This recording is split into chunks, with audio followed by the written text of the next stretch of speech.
ತಿರುಪತಿ ದೇವಸ್ಥಾನವೂ ಸಹ Hindu religious ಎಂಡೋನ್ಮೆಂಟ್ act ಅಲ್ಲೇ ಬರುತ್ತೆ.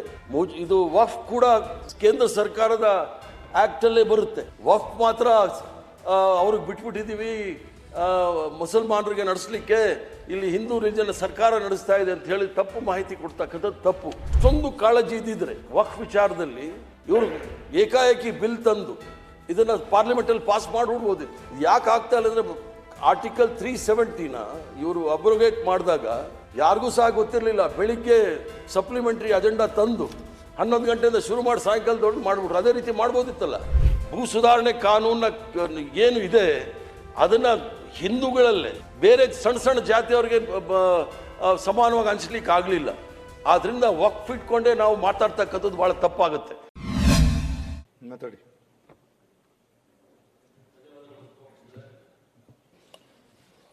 ನಿಯಮ 68ರ ಮೇರೆಗೆ ಸಾರ್ವಜನಿಕ ಮಹತ್ವದ ವಿಷಯ ವಿರೋಧ ಪಕ್ಷದ ನಾಯಕರು ಮತ್ತು ಅವರ ಸದಸ್ಯರು ಸದನದಲ್ಲಿ ಪ್ರಸ್ತಾಪ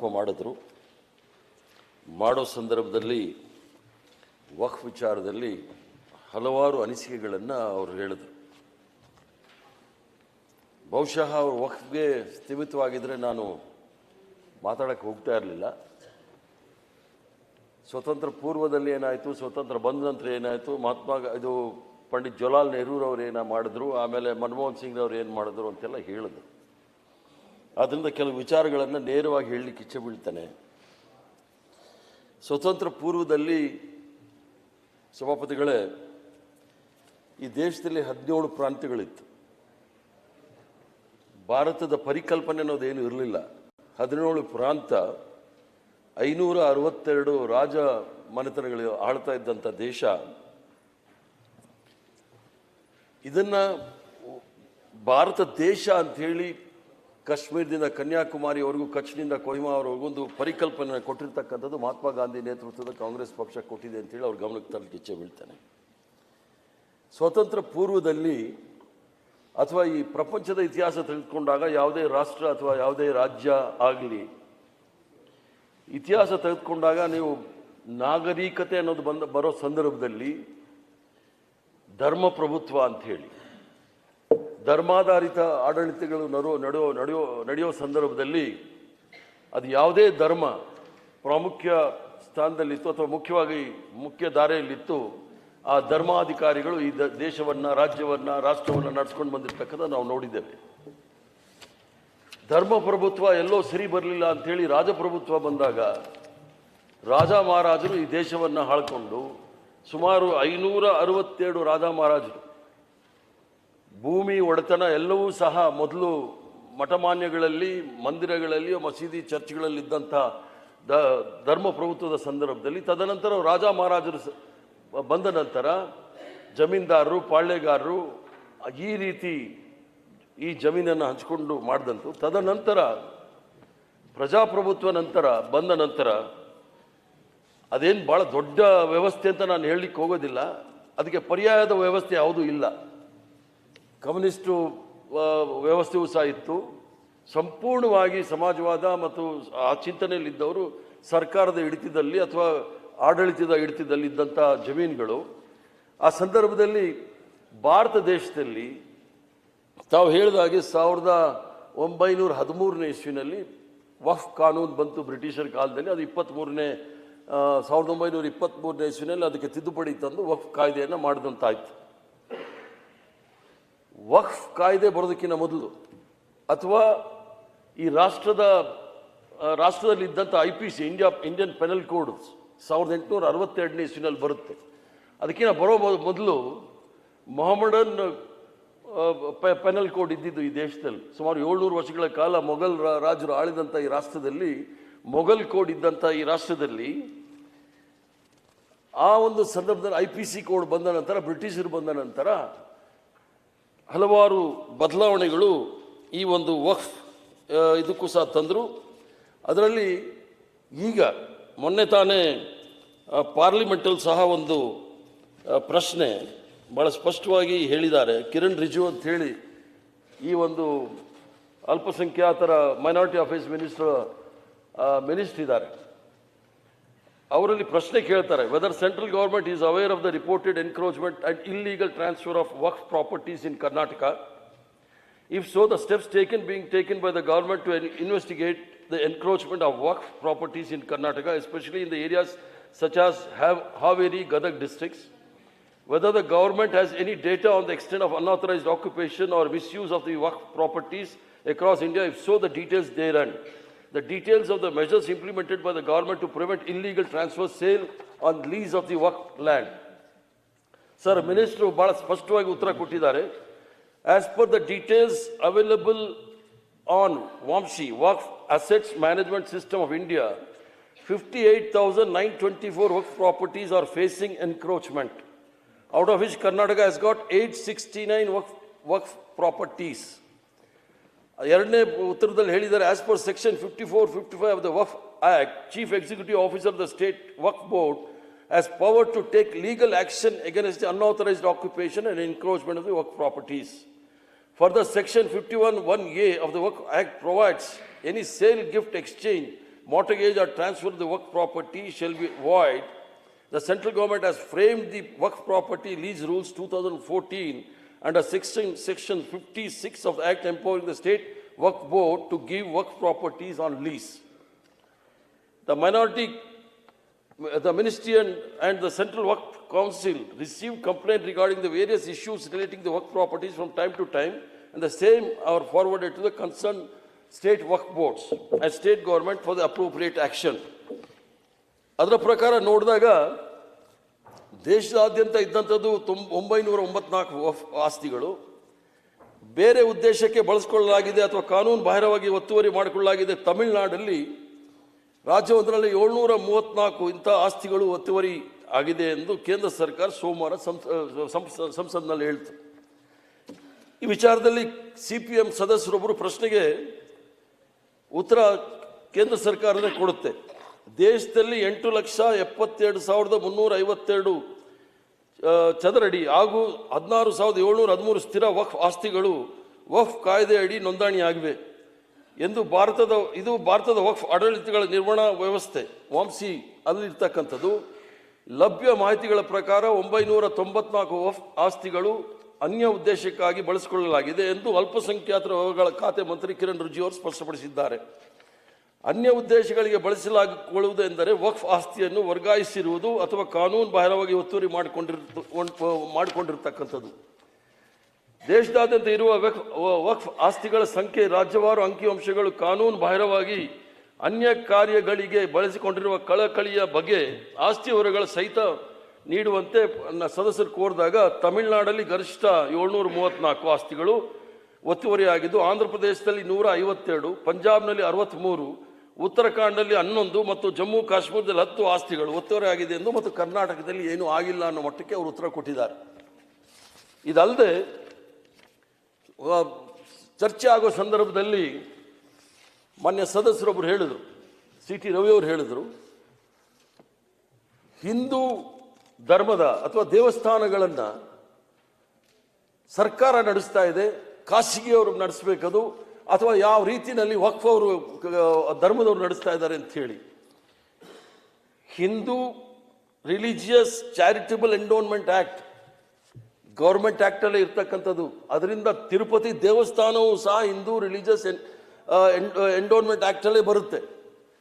ಇದು ವಕ್ಫ್ ಕೂಡ ಕೇಂದ್ರ ಸರ್ಕಾರದ ಆಕ್ಟಲ್ಲೇ ಬರುತ್ತೆ. ಆದ್ದರಿಂದ ಅದರ ವಕ್ಫ್ ಮಾತ್ರ ಅವ್ರಿಗೆ ಬಿಟ್ಬಿಟ್ಟಿದ್ದೀವಿ ಮುಸಲ್ಮಾನರಿಗೆ ನಡೆಸಲಿಕ್ಕೆ, ಇಲ್ಲಿ ಹಿಂದೂ ರಿಲಿಜನ್ ಸರ್ಕಾರ ನಡೆಸ್ತಾ ಇದೆ ಅಂತ ಹೇಳಿ ತಪ್ಪು ಮಾಹಿತಿ ಕೊಡ್ತಕ್ಕಂಥದ್ದು ತಪ್ಪು. ಆದ್ದರಿಂದ ಎರಡೂ ಕೂಡ ಇದು ಯಾಕೆ ಹೇಳ್ತಾ ಇದ್ದೀನಿ ಅಂತ ಹೇಳಿದ್ರೆ, ಅಷ್ಟೊಂದು ಕಾಳಜಿ ಇದ್ದಿದ್ರೆ ವಕ್ಫ್ ವಿಚಾರದಲ್ಲಿ ಇವರು ಏಕಾಏಕಿ ಬಿಲ್ ತಂದು ಇದನ್ನು ಪಾರ್ಲಿಮೆಂಟಲ್ಲಿ ಪಾಸ್ ಮಾಡಿಬಿಡ್ಬೋದಿತ್ತು.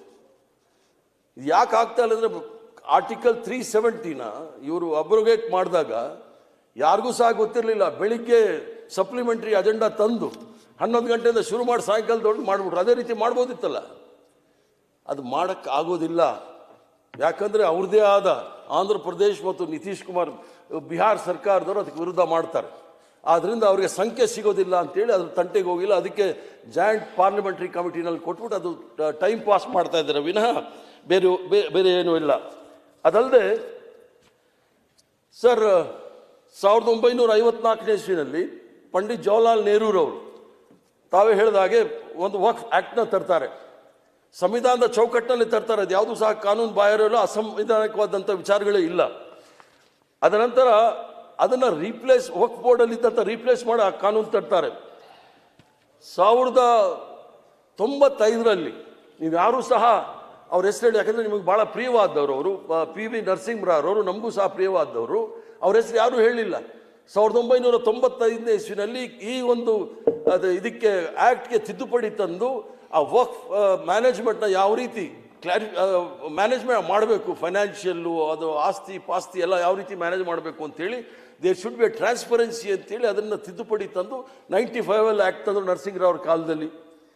ತದನಂತರ 1998ರಲ್ಲಿ ಸುಪ್ರೀಂ ಕೋರ್ಟಲ್ಲಿ ಒಂದು ಸೈಯದ್ ಅಲಿ ಅಂತ ಹೇಳಿ ಕೋರ್ಟ್ಗೆ ಹೋಗ್ತಾರೆ. ವಕ್ಫ್ ಆಸ್ತಿ, ನಮ್ಮ ಆಸ್ತಿಗಳಲ್ಲಿ ನಮಗೆ ಹಕ್ಕಿಲ್ಲ ಅಂತೇಳಿ. ಆವಾಗ ಅಷ್ಟೊತ್ತಿಗೆ ಭೂ ಸುಧಾರಣಾ ಕಾನೂನು ಅಡಿನಲ್ಲೂ ಸಹ ಮತ್ತು ಇನಾಮತಿ ಇದರಲ್ಲೂ ಕೂಡ ಬಂದಿರತಕ್ಕಂಥ ಭೂಮಿಯನ್ನು ಕೆಲವನ್ನ ನಾವು ಒತ್ತುವರಿ ಅಲ್ಲ, ಅದನ್ನು ಸರ್ಕಾರದವರೇ ತೆಗೆದುಕೊಂಡು ಅದು ಹಂಚಿರ್ತಾರೆ. ಯಾಕಂದರೆ ಭೂಮಿ ವಿಚಾರದಲ್ಲಿ ಎಷ್ಟೋ ಯುದ್ಧಗಳಾಗಿದೆ, ರಾಜ ಮಹಾರಾಜರ ಯುದ್ಧಗಳಾಗಿದೆ, ಎಷ್ಟೋ ಕುಟುಂಬದ ವ್ಯಾಜ್ಯಗಳಾಗಿದೆ. ಆದ್ದರಿಂದ ಆ ಸಂದರ್ಭದಲ್ಲಿ ಸ್ವತಂತ್ರ ಬಂದ ನಂತರ ಆಚಾರ್ಯ ವಿನೋಬಾ ಭಾವೆ ಅವರವರು ಭೂದಾನ್ ಮೂವ್ಮೆಂಟಲ್ಲಿ ಇಡೀ ದೇಶದಾದ್ಯಂತ ಓಡಾಡಿ ಇದೆಲ್ಲರಿಗೂ ಸಹ ಸರಿಸಮಾನವಾಗಿ ಹಂಚಬೇಕು ಅಂತೇಳಿ ಓಡಾಡೋದು. ಭೂಮಿ ಬಿಡಿ, ವಕ್ಫಲ್ಲಿ ಇರ್ತಕ್ಕಂಥದ್ದು ಸಾವಿರಾರು ವರ್ಷದಲ್ಲಿ. ವಕ್ಫ್ ಅಂದರೆ ಏನು? ಯಾರು ದೇವರ ಮೇಲೆ ನಂಬಿಕೆ ಇಟ್ಕೊಂಡು ಆ ಭೂಮಿಯನ್ನು ದಾನ ಮಾಡಿರ್ತಾರೆ, ಯಾರು ವೈಯಕ್ತಿಕವಾಗಿ ಯಾರು ಹೆಸರಲ್ಲೂ ದಾನ ಮಾಡೋದಿಲ್ಲ, ಯಾಕಂದರೆ ಹೊಡ್ಕೊಂಡು ಹೋಗ್ಬಿಡ್ತಾರೆ ಅಂತೇಳಿ. ದೇವರ ಹೆಸರಲ್ಲಿ ನಾವು ದಾನ ಕೊಟ್ಟಿರ್ತೀವಿ ಅಂತ ಅದು ಮಠಮಾನ್ಯಗಳಿಗೂ ಸಹ ಅದೇ ಥರ ಬರೋದು. ಯಾವುದೇ ವೈಯಕ್ತಿಕವಾಗಿ ಯಾರೂ ಮಾಡೋದಿಲ್ಲ, ದೇವಸ್ಥಾನಕ್ಕೆ ದಾನ ಕೊಡ್ತಾರೆ, ಮಸೀದಿಗೆ ದಾನ ಕೊಡ್ತಾರೆ, ಚರ್ಚಿಗೆ ದಾನ ಕೊಡ್ತಾರೆ. ಅದನ್ನು ಆಡಳಿತ ನಡೆಸಬೇಕಾದ್ರೆ ಏನು ಮಾಡಬೇಕು? ಆದ್ದರಿಂದ ಕೇವಲ ಅಕಸ್ಮಾತ್ ಏನಾದರೂ ಅದನ್ನು ಮಿಸ್ಯೂಸ್ ಆಗಿದೆ ಅಂತ ಹೇಳಿದ್ರೆ ಅದು ವಕ್ಫ್ ಪ್ರಾಪರ್ಟಿ ಮಾತ್ರ ಅಲ್ಲ, ಈವನ್ ಎಂಡೋನ್ಮೆಂಟಲ್ಲಿ ಇರ್ತಕ್ಕಂಥ ದೇವಸ್ಥಾನ ಪ್ರಾಪರ್ಟಿಗಳು ಕೂಡ ಮಿಸ್ಯೂಸ್ ಆಗಿದೆ. ಬೇರೆಯವರು ಕೂಡ ಎನ್ಕ್ರೋಚ್ ಮಾಡಿದ್ದಾರೆ. ನೀವು ಮಲ್ಲೇಶ್ವರಂ ಬಂದರೆ ನಾನೇ ಹೇಳ್ತೀನಿ ನಿಮ್ಗೆ ಎಲ್ಲೆಲ್ಲಿ ಎನ್ಕ್ರೋಚ್ ಆಗಿದೆ ಅಂತೇಳಿ. ಆದ್ದರಿಂದ ಇದು ಭೂಮಿ ಅನ್ನೋದು ಅಂತ ಬಂದಾಗ ಎಲ್ರಿಗೂ ಸಹ ಕಂಡು ಬಿದ್ದಿರುತ್ತೆ. ಆದ್ದರಿಂದ ಆ ಸೈಯದ್ ಅಲಿ ಕೇಸಲ್ಲಿ ಅವ್ರು ಕೇಳ್ತಾರೆ, ಎಂಡೋನ್ಮೆಂಟಲ್ಲಿ ಅಥವಾ ವಕ್ಫಲ್ಲಿ ಇದ್ದಂಥ ಲ್ಯಾಂಡು ಅದರ ಮ್ಯೂಟೇಷನ್ ಯಾರ ಹೆಸರಲ್ಲಿ ಇರುತ್ತೆ ಅಂತ ಹೇಳಿ ಸುಪ್ರೀಂ ಕೋರ್ಟಲ್ಲಿ ಇದ್ದಂಥ ಬೆಂಚು ಜಸ್ಟಿಸ್ AS ಆನಂದ್ ಮತ್ತು VN ಖರೆ ಅಂತೇಳಿ ಭಾಳ ಸ್ಪಷ್ಟವಾಗಿ ಹೇಳ್ತಾರೆ, Waqf board the case that property once in the name of Waqf board can not be change ಅಂತೇಳಿ ಅದು ವಕ್ಫ್ ಬೋರ್ಡ್ ಹೆಸರಲ್ಲೇ ಇರುತ್ತೆ. ಮತ್ತು 2013 ಆ್ಯಕ್ಟಲ್ಲಿ ಕೆಲವು ವಿಚಾರಗಳು ಬಂತು. ಕಾಂಗ್ರೆಸ್ ಪಕ್ಷದಲ್ಲಿ ಡಾಕ್ಟರ್ ಮನಮೋಹನ್ ಸಿಂಗ್ ಅವರು ಇದ್ದಾಗ ಅದನ್ನು ಭಾಳ ಸ್ಪಷ್ಟವಾಗಿ ಹೇಳಿ ಕಿಚ್ಚೆ ಬೀಳ್ತಾನೆ. 2013ರಲ್ಲಿ Waqf act provided that no mosque, dargahs, khanqah, graveyard or imambara shall be leased except any unused graveyard in the states of Punjab, Haryana and Himachal Pradesh where such graveyard has been leased out before the date of commencement of the Waqf Amendment Act 2013. ಇದರಲ್ಲಿ ಯಾರಿಗೂ ಸಹ 3 ರಾಜ್ಯದಲ್ಲಿ ಸಂಬಂಧಪಟ್ಟಂತ ಅಲ್ಲಿ ಭಾಳಷ್ಟು ಜನ ವಕ್ಫ್ property ಇದರಿಂದ ಅಲ್ಲಿ ಹೆಚ್ಚು ಕಮ್ಮಿ ಆಗಬಾರ್ದು ಅಂತ ಮಾಡಿರ್ತಕ್ಕಂಥದ್ದು. ಮತ್ತು ಅದರಲ್ಲಿ ಭಾಳ ಸ್ಪಷ್ಟವಾಗಿತ್ತು, the act emphasise the creation of the state waqf board to manage waqf properties effectively at the state level. These boards were given more powers to take legal action against the encroachment and misuse of the waqf property. ಇದಲ್ಲದೆ tribunal ವಿಚಾರ ಬಂತು. ಟ್ರೈಬ್ಯುನಲ್ಗೆ ಅದು chairman ಮಾಡ್ತಕ್ಕಂಥದ್ದು high court. ಅದರಲ್ಲಿ ಒಬ್ಬರು member ಇರ್ತಾರೆ ಮತ್ತು ಸಾಮಾಜಿಕ ತಜ್ಞರು ಇರ್ತಾರೆ, ಅಂದರೆ ಆ ಧರ್ಮದ ಬಗ್ಗೆ ಹೆಚ್ಚಿನ ತಿಳುವಳಿಕೆ ಇರ್ತಕ್ಕಂಥವ್ರು ಒಬ್ಬರು ಮೆಂಬರ್ ಮಾಡ್ತಾರೆ. ಅದನ್ನು ನಾವು ಕೋರ್ಟಲ್ಲಿ ಪ್ರಶ್ನೆ ಮಾಡ್ಬೋದು. Tribunal decision is not the final one. ಆದ್ದರಿಂದ ಇದನ್ನು ಯಾಕೆ ಹೇಳ್ತಾ ಇದ್ದೀನಿ ಅಂತ ಹೇಳಿದ್ರೆ, ಲ್ಯಾಂಡ್ ಅನ್ನೋದು ಕೇವಲ ನೀವೇನೋ ವಕ್ಫ್ ವಿಚಾರದಲ್ಲಿ ಮಾತಾಡ್ತಾ ಇದ್ದೀರಿ. ಬಿಹಾರಲ್ಲಿ ರಣವೀರ್ ಸೇನಾ ಅಂತಿತ್ತು, ಯಾಕಂದರೆ ಇಡೀ ರಾಷ್ಟ್ರದ ಮಾತಾಡಿದ್ದೀರಿ, ಅದಕ್ಕೆ ನಾನು ಮಾತಾಡ್ತಾ ಇದ್ದೀನಿ. ರಣವೀರ್ ಸೇನಾ ಅಂತಿತ್ತು, ಬಿಡಿ ಮುಸ್ಲಿಂ ಪ್ರಾಪರ್ಟಿ ಒಂದು ಕಡೆ ಇರಲಿ, ಐತಿಹಾಸಿಕವಾಗಿ ಏನೋ ಆಗಿದೆ. ರಣವೀರ್ ಸೇನಾ ಭೂ ಸುಧಾರಣೆ ಕಾನೂನಲ್ಲಿ ಬಿಹಾರಲ್ಲಿ ಭೂ ಸುಧಾರಣೆ ಕಾನೂನು ಅನುಷ್ಠಾನಕ್ಕೆ ತಂದಾಗ 100 ಜನ ದಲಿತರನ್ನ ಕೊಚ್ಚಿ ಬಿಸಾಕ್ಬಿಟ್ಟಿದ್ದಾರೆ. ರಣವೀರ್ ಸೇನಾ ಅಧ್ಯಕ್ಷ ಆ ಮನುಷ್ಯ ಇದಕ್ಕೆ ಸತ್ತಾಗ ಸಾವಿರಾರು ಜನ ಕೋವಿ ತೆಗೆದುಕೊಂಡು ಪಟ್ನಾಗ ಬಂದು ಒಂದೇ ಒಂದು ಕೇಸ್ ಮಾಡೋಕ್ಕಾಗಲಿಲ್ಲ. ಭೂ ಸುಧಾರಣೆ ಕಾನೂನ ಏನು ಇದೆ ಅದನ್ನು ಹಿಂದೂಗಳಲ್ಲೇ ಬೇರೆ ಸಣ್ಣ ಸಣ್ಣ ಜಾತಿಯವ್ರಿಗೆ ಸಮಾನವಾಗಿ ಹಂಚ್ಲಿಕ್ಕೆ ಆಗಲಿಲ್ಲ. ಆದ್ದರಿಂದ ವಕ್ಫ್ ಇಟ್ಕೊಂಡೇ ನಾವು ಮಾತಾಡ್ತಕ್ಕಂಥದ್ದು ಭಾಳ ತಪ್ಪಾಗುತ್ತೆ. ಎಲ್ಲೆಲ್ಲಿ ಅನ್ಯಾಯ ಆಗಿದೆ ಅದ್ರ ಬಗ್ಗೆ ನಾವೆಲ್ಲರೂ ಸಹ ಮಾತಾಡಬೇಕಾಗುತ್ತೆ. ಇದು ಯಾಕೆ ಹೇಳ್ತಾ ಇದ್ದೀನಿ ಅಂತ ಹೇಳಿದ್ರೆ ಅದ್ರ ಬಗ್ಗೆ ಚಿಂತೆ ಆಗಲಿಲ್ಲ ಈ ಸದನದಲ್ಲಿ. ಕಸ್ತೂರಿ ರಂಗನ್ ರಿಪೋರ್ಟ್ ಎಲ್ಲ ಕರಾವಳಿ ಭಾಗದಲ್ಲಿ ಮತ್ತು ಮಲೆನಾಡು ಪ್ರದೇಶದಲ್ಲಿ ಅವರು ಸ್ಯಾಟಲೈಟಿಂದ ಪಿಕ್ಚರ್ ತೆಗೆದು ಆ ಅರಣ್ಯ ಪ್ರದೇಶದಲ್ಲಿ ವಾಸಿಸಿದವರೆಲ್ಲ ಅವ್ರನ್ನೆಲ್ಲ ಖಾಲಿ ಮಾಡಬೇಕು, ಅದೆಲ್ಲ ಅರಣ್ಯ ಪ್ರದೇಶ ಅಂಥೇಳಿ 65,000 ಕುಟುಂಬಗಳು ಕೇವಲ ನಾವು ಉತ್ತರ ಕನ್ನಡದಲ್ಲೇ ಇದೆ, ಅವ್ರನ್ನ ಖಾಲಿ ಮಾಡಬೇಕು ಅಂತ ಹೇಳಿದ್ದಾರೆ. ಶಿವಮೊಗ್ಗ ಚಿಕ್ಕಮಗಳೂರಲ್ಲಿ ಇರ್ತಕ್ಕಂಥದ್ದು ಬೇರೆ. ಇದು ಚರ್ಚೆ ಆಗಬೇಕಾಗಿತ್ತಿಲ್ಲಿ. ಒಕ್ಕಲು ಎಬ್ಬಿಸ್ಬೇಕು ಅಂದರೆ ಒಗ್ಸ್ಬೇಕು. ಯಾರು ಕೇವಲ ಅವ್ರು ಮಾತ್ರ ಅಲ್ಲ, ಅವ್ರಿಗೆ ಮಾತ್ರ ನೋಟಿಸ್ ಕೊಟ್ಟಿದ್ದಾರೆ ಅಂತ ಹೇಳಿ. ಮತ್ತೆ ಚರ್ಚೆ ಆಗಬೇಕಾಗಿದ್ದು ತಾವು ಹೇಳ್ತೀನಿ ಕೇಳಿ. ಅವರ ಅಲ್ಪಸಂಖ್ಯಾತರ ಇಲಾಖೆ ಅಂಕಿ ಅಂಶಗಳು ನೋಡಿದಾಗ 1,12,700 ಎಕರೆ ಜಮೀನು ವಕ್ಫ್ ಸಂಸ್ಥೆಗಿದೆ. 1,28,000 ಇನಾಮ್ ರದ್ದಾತಿ ಕಾಯಲ್ಲಿ ಮಂಜೂರಾದ ಜಮೀನು 47,263. ಭೂ ಸುಧಾರಣೆ ಕಾಯ್ದೆಯಡಿ ಮಂಜೂರಾದ ಜಮೀನು ಎಕರೆ 23,620. ಸರ್ಕಾರಿ ಭೂ ಸ್ವಾಧೀನಪಡಿಸಿದ ಜಮೀನುಗಳು 3,101. ಒಟ್ಟಾರೆ 73,984 ಎಕರೆ ಜಮೀನು ವಕ್ಫ್ ಸಂಸ್ಥೆ ಬಳಿ ಇಲ್ಲ. ಉಳಿಕೆ 38,023 ಎಕರೆಗಳಲ್ಲಿ 17,969 ಎಕರೆಗಳು ಭೂಮಿ ಒತ್ತುವರಿಯಾಗಿದೆ. ಈ ಎರಡನ್ನು ಕಳೆದ ನಂತರ ವಕ್ಫ್ ಸಂಸ್ಥೆ ಉಳಿದಿರುವುದು 20,054 ಎಕರೆ ಮಾತ್ರ. ಸರ್, 2019-13ವರೆಗೂ ಬಿಜೆಪಿ ಅವಧಿಯಲ್ಲಿ 2,295 ಸರ್ವೆ ನಂಬರ್ಗಳು ವಿಸ್ತೀರ್ಣವುಳ್ಳ ಜಮೀನುಗಳ ದಾಖಲೆಗಳಲ್ಲಿ ವಕ್ಫ್ ಎಂದು ನಮೂದಿಸಲಾಗಿದೆ. ಕಾಂಗ್ರೆಸ್ ಪಕ್ಷದ ಸರ್ಕಾರ ಅವಧಿಯಲ್ಲಿ 382 ಸರ್ವೆ ನಂಬರ್ಗಳು ದಾಖಲೆಗಳಲ್ಲಿ ವಕ್ಫ್ ಎಂದು ನಮೂದಿಸಲಾಗಿದೆ. ಅದಕ್ಕೋಸ್ಕರ ತಾವು ಮ್ಯಾನಿಫೆಸ್ಟೋನಲ್ಲಿ ಸಹ ಭಾಳ ಸ್ಪಷ್ಟವಾಗಿ ಹೇಳಿದಿರಿ. ಏನಂತ? ಭಾಳ ಚೆನ್ನಾಗಿದೆ ನಿಮ್ಮ ಮ್ಯಾನಿಫೆಸ್ಟೋ, ಓದಕ್ಕೂ ಭಾಳ ಚೆನ್ನಾಗಿದೆ. ಅದರಲ್ಲಿ ಅಟಲ್ ಬಿಹಾರಿ ವಾಜಪೇಯಿ ಅವ್ರ ಫೋಟೋ, ಮೋದಿ ಅವ್ರ ಫೋಟೋ, ಎಲ್ಲರದ್ದು ಫೋಟೋ ಇದೆ. ಅದರಲ್ಲಿ ಏನು ಹೇಳ್ತಾರೆ, ಬಿ ಜೆ ಪಿಯು ಹಲವು ವಿಚಾರಗಳಲ್ಲಿ ಈ ರೀತಿ ಉಲ್ಲೇಖಿಸಿದೆ. Empower Waqf boards in consultation with the religious leaders, taking steps to remove encroachment from and unauthorised occupation of the Waqf properties ಎಂದು ಪುಟ ಸಂಖ್ಯೆ 15ರಲ್ಲಿ ಬರೆದಿದ್ದಾರೆ. ಇದನ್ನು ದೇಶ ಪೂರ್ತಿ ನೀವು ಹಂಚಿದ್ದೀರಿ. ಅದರ ಜೊತೆಗೆ strengthen and modernize minority educational institutions and national madrasa modernization program would be initiated. Sir, 15 ನಿಮಿಷ ಆಯ್ತು ಬೇಡ ಅಂತ ನಿಲ್ಲಿಸ್ಬಿಟ್ಟಿಲ್ಲ. ಯಾಕಂದ್ರೆ ಅವರು ಇತಿಹಾಸಕ್ಕೆಲ್ಲ ಹೋಗ್ಬಿಟ್ರು, ಅದಕ್ಕೆ ಸ್ವಲ್ಪ ಇತಿಹಾಸ ಹೇಳೋಣ ಅಂತ ಹೋಗ್ತಾ ಇದ್ದೀನಿ ಅಷ್ಟೇ. ಇದು ಭಾರತೀಯ ಜನತಾ ಪಾರ್ಟಿಯ ಪ್ರಣಾಳಿಕೆ. ಅದರ ಜೊತೆಗೆ ಅನ್ವರ್ ಮಾನಪಾಡಿ ಅಂತ ಹೇಳಿ ನಮ್ಮ ದಕ್ಷಿಣ ಕನ್ನಡದವರು, ಇದ್ರ ಬಗ್ಗೆ ಚರ್ಚೆ ಆಗಬೇಕಾಗಿತ್ತು. ಭಾಳ ಗಂಭೀರವಾದ ಆರೋಪ ಮಾಡಿದ್ದಾರೆ. ಅವರ ರಿಪೋರ್ಟ್ ಇದ್ರ ಜೊತೆಗೆ 2018ರಿಂದ 2022ವರೆಗೂ ಕುಮಾರ್ ಬಂಗಾರಪ್ಪನವರ ಅಧ್ಯಕ್ಷತೆಯಲ್ಲಿ ವಕ್ಫ್ ವಿಚಾರದಲ್ಲಿ ಸುದೀರ್ಘವಾದ ತನಿಖೆ ಮಾಡಿ ಎಲ್ಲ ವರದಿ ಕೊಡಬೇಕು ಅಂತಾಗಲೂ ಸಹ ಅವರು ಭಾಳ ಸ್ಪಷ್ಟವಾಗಿ ಹೇಳಿದ್ದಾರೆ. ಅವರು ಕೂಡ ಭಾಳ ಸ್ಪಷ್ಟವಾದ ಒಂದು ವರದಿಯನ್ನು ಕೊಟ್ಟಿದ್ದಾರೆ. ಮಾನಪಾಡಿ ಅವರು ಏನು ಹೇಳ್ತಾರೆ ಕೇಳಿ ನೋಡಿ.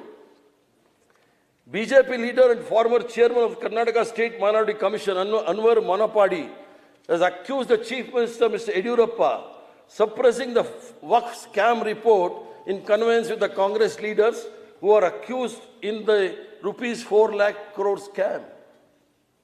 ಚರ್ಚೆ ಆಗಬೇಕಾಗಿತ್ತು. ಬೊಮ್ಮಾಯಿನವರು ಚರ್ಚೆ ಮಾಡಬೇಕಾಗಿತ್ತು. In a letter to the Prime Minister Narendra Modi, BJP National President JP Nadda and others, Manapadi has said that I was even offered to forego the report for whatever fund I asked for by our leader M.S. Yediyurappa own son. ಭ್ರಷ್ಟಾಚಾರದ ಆರೋಪ ಸುಮ್ಮನೆ ಬರೋದಿಲ್ಲ. ಎಲ್ಲೋ ಒಂದು ಕಡೆ ಬೂದಿ ಕೆಂಡ ಇದ್ರೇ ಹೊಗೆ ಬರೋದು. ಅವರು ಈಗ ಆ ಮಗ ಪ್ರೆಸಿಡೆಂಟ್ ಇದ್ದಾರೆ, ಈ ಭಾರತೀಯ ಜನತಾ ಪಾರ್ಟಿ ಅಧ್ಯಕ್ಷರಿದ್ದಾರೆ. It is not lakhs or crores, it is trillions that has been agreed upon by the opposition and our leader Yediyurappa to suppress their report. I challenge BSY to hand over the Waqf scam report and Lokayukta fact-finding report to the CBI. ಕೊಡಕ್ಕೆ ತಯಾರಿದ್ದೀರಾ ಸ್ವಾಮಿ? ಜಮೀರ್ ಸಾಹೇಬ್ರೆ, ಯಾಕೆ CBI ಕೊಡಲ್ವಾ? ನೀವು ಮಾತಾಡಿ ಕೊಡಬೇಕು, ನೀವು ಕೊಡಬೇಕು. ಈ ಕಡೆ ಮಾತಾಡಿ. Also, keep the Waqf board, which is the crux of the report, in the suspended animation. If he is honest and not involved in this mega scam, he should do the above. Sir, report table ಆದಮೇಲೂ ಕೂಡ ಏನೂ ಆಗಲಿಲ್ಲ.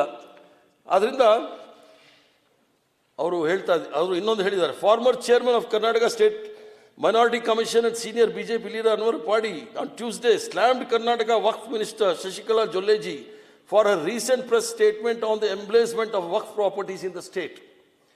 Jolle is misguiding the people or trying to suppress the facts about the Anwar Manapadi Committee Waqf report.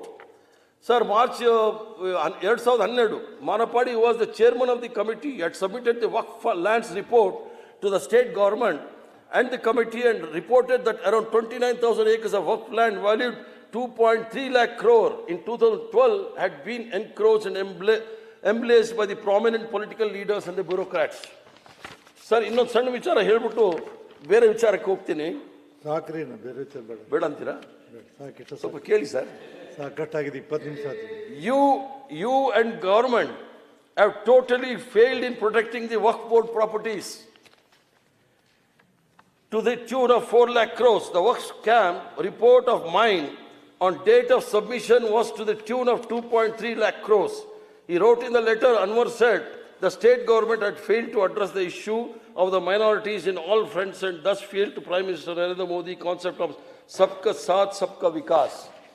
ಇಷ್ಟೆಲ್ಲ ಆದ್ರೂ ಕೂಡ ಯಾವ ಕಾರಣಕ್ಕೆ ಇವರು ವಕ್ಫ್ನ ಇದನ್ನ ವಿಚಾರವನ್ನು ತೆಗೆದುಕೊಂಡು ವಿನಾಕಾರಣ ಕರ್ನಾಟಕ ರಾಜ್ಯದಲ್ಲಿ ಗದ್ದಲ ಸೃಷ್ಟಿ ಮಾಡಕ್ಕೆ ಪ್ರಯತ್ನ ಮಾಡಿದ್ರು.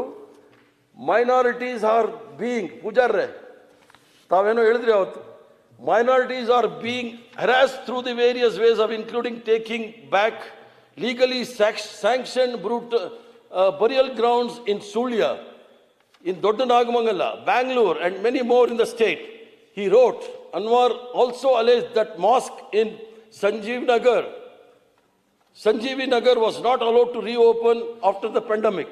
A glaring injustice is done in the Sanjeev Nagar Airport Road, where masjid functioning without causing any trouble to anybody after the pandemic was not allowed to open and was closed forcibly by the local police along with the hooligans. He said in this letter. Sir, ಇಷ್ಟೆಲ್ಲ ಇದ್ರೇನು ಸಹ ಇಲ್ಲಿ ವಕ್ಫ್ ವಿಚಾರದಲ್ಲಿ ತೆಗೆದುಕೊಂಡು ಮಾಡಬಾರದ ದಾಂಧಲೆ ಆಗೋಯ್ತು ಕರ್ನಾಟಕ ರಾಜ್ಯದಲ್ಲಿ. ಯಾಕಂದರೆ ಕರ್ನಾಟಕ ರಾಜ್ಯ ಒಂದು ಪ್ರಗತಿಶೀಲ ರಾಜ್ಯ ಅಂತ ಹೇಳಿ ನನಗೆ ಭಾಳ ಹೆಮ್ಮೆ. Is a progressive state. ಇಲ್ಲಿ ಯಾವತ್ತೂ ಸಹ ನಾವು ಹೇಳ್ತಾ ಇದ್ದೀವಿ, ನಮ್ಮ ಶೀರ್ಷಿಕೆನಲ್ಲೂ ಸಹ ಪ್ರಣಾಳಿಕೆಯಲ್ಲಿದೆ ಸರ್ವ ಜನಾಂಗದ ಶಾಂತಿಯ ತೋಟ ಅಂತ ಹೇಳಿ. ಇಲ್ಲಿ ಶಿಶುನಾಳ ಶರೀಫ್ನಿಂದ ಹಿಡಿದು ಕುವೆಂಪು ಅವರಿಂದ ಹಿಡಿದು ಕನಕದಾಸಿಂದ ಹಿಡಿದು